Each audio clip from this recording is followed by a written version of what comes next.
So last week, we talked about a government rule that requires a car company to report whenever a car gets into a crash while it is in self-driving mode. Crashes like this one on Thanksgiving Day in 2022, when a Tesla in San Francisco that was in full self-driving mode inexplicably stopped on the highway and caused an 8-car pileup. Thanks to this rule that you have to report it when a self-driving car crashes, Tesla had to report that crash to the government.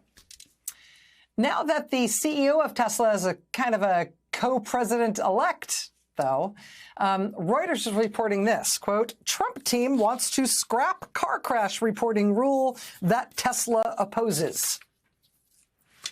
For the low price of financing one presidential election, Tesla may have bought itself a U.S. government that, among other things, no longer requires Tesla to report when its self-driving software causes wrecks and hurts and kills people.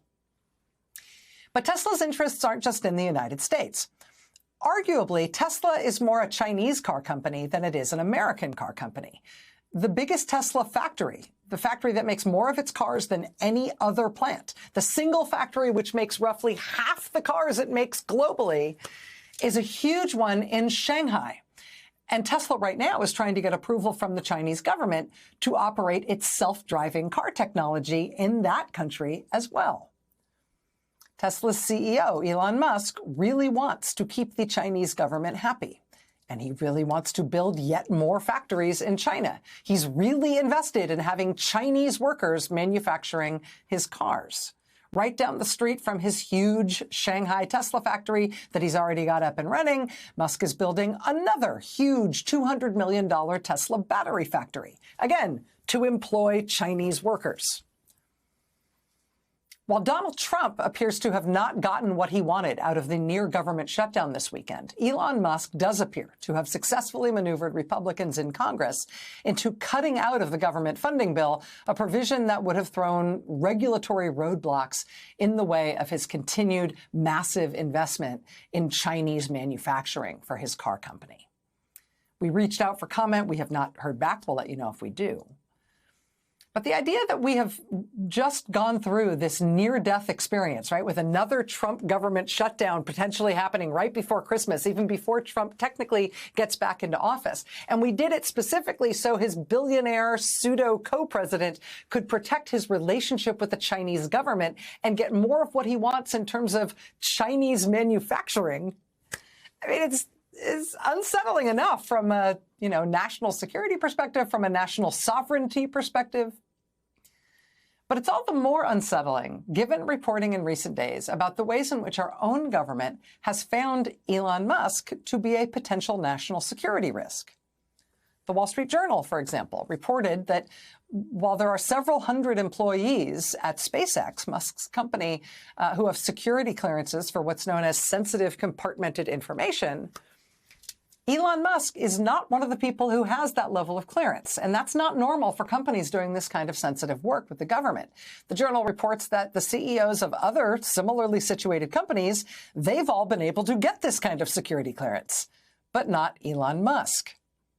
If you're wondering why, consider this reporting from Kirsten Grind, Eric Lipton, and Shira Frankel at the New York Times. Quote, Elon Musk and his rocket company SpaceX have repeatedly failed to comply with federal reporting protocols aimed at protecting state secrets, including by not providing some details of his meetings with foreign leaders, according to people with knowledge of the company and internal documents. Quote, concerns about the reporting practices, and particularly about Musk himself, have triggered at least 3 federal reviews. The Defense Department's Office of Inspector General opened a review into the matter this year. The Air Force and also the Pentagon's Office of Undersecretary of Defense for Intelligence and Security separately initiated reviews last month, as in November. The Air Force also recently denied Musk a high-level security access, citing potential security risks. Quote, in the past 3 years, 9 different countries, including in Europe and the Middle East, 9 different countries have raised security questions about Musk in meetings with U.S. defense officers. It seems clear from the reporting that some of these security concerns may have to do with reports about Elon Musk's drug use. But there's also these continuing concerns that he has not disclosed all of his meetings with foreign leaders or what was talked about in those meetings, and that is required if you want to maintain a security clearance with the U.S. government. The question for all of us broadly is, why would a person refuse to disclose what's happening at meetings with foreign leaders and foreign governments? What are you talking about with foreign leaders that you don't want the U.S. government to know about? And what does it mean to have somebody who's seen as that kind of a security risk essentially single-handedly directing the actions of the U.S. government during a presidential transition? Joining us now is New York Times investigative reporter Eric Lipton. Mr. Lipton, thanks very much for your time tonight. I really appreciate you being here. Thanks for having me. So help me understand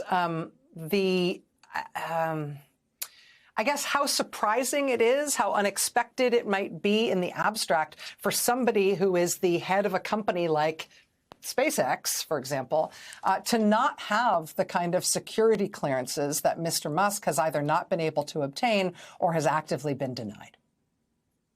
There's something called the Special Access Program that is a higher level of classification that SpaceX wanted for Elon Musk that would allow him to participate in some of the most sensitive discussions around, for example, right now, SpaceX is helping the National Reconnaissance Office build a spy satellite network around the globe in orbit. He's also, in charge of national security launches, putting some of the most sensitive spy satellites and missile tracking equipment into orbit. And so the Special Access Program would have given him the ability to participate in some of the most classified discussions around these programs. And that was denied by the Air Force. He does have top secret clearance, but he does not have Special Access Program. And that's unusual for a CEO. It's something that doesn't really happen for a CEO at that level for there to be questions about a Special Access Program ability for someone at that level. And so, but the fact of the matter is that SpaceX is incredibly involved in the national security and spy system right now. It is not only a launch company, it is actually helping build a spy satellite network and also helping, create the satellites that are used for missile tracking, for missile defense programs in the United States. So it's an incredibly important company in the national security of the United States at the moment. An incredibly important company for the national security of the United States whose CEO can't get top-level security clearance to be allowed access to some of what his own company is doing. It seems strange. Can I ask you about other countries having reported security concerns about Mr. Musk to U.S. defense officials? Do we know anything about the nature of those concerns that they reported? I mean, the most specific thing is from a colleague that worked on the story with us, and that had to do with Israel, had some concerns about whether or not Musk could be trusted to maintain state secrets and was not communicating with potential adversaries sharing information that perhaps he had access to. And that was one of the number of countries that was shared with us that raised a concern about Musk and whether or not, basically, could he be trusted? I mean, it's very unusual to have a CEO of a major defense contractor be so engaged in foreign business operations directly, as you discussed with respect to China and the extent of his operations in China and the business interest that China and the leverage to some extent that China therefore has over him and his company is unusual. And I think that makes folks at the Air Force uncomfortable. New York Times investigative reporter Eric Lipton, thank you very much. I know this is a particularly technical area of reporting. It's really hard to report on security clearances and intelligence concerns because of how secret it all is. It's been really illuminating to have you and your colleagues working on this. Thank you so much for helping us understand it. Thank you.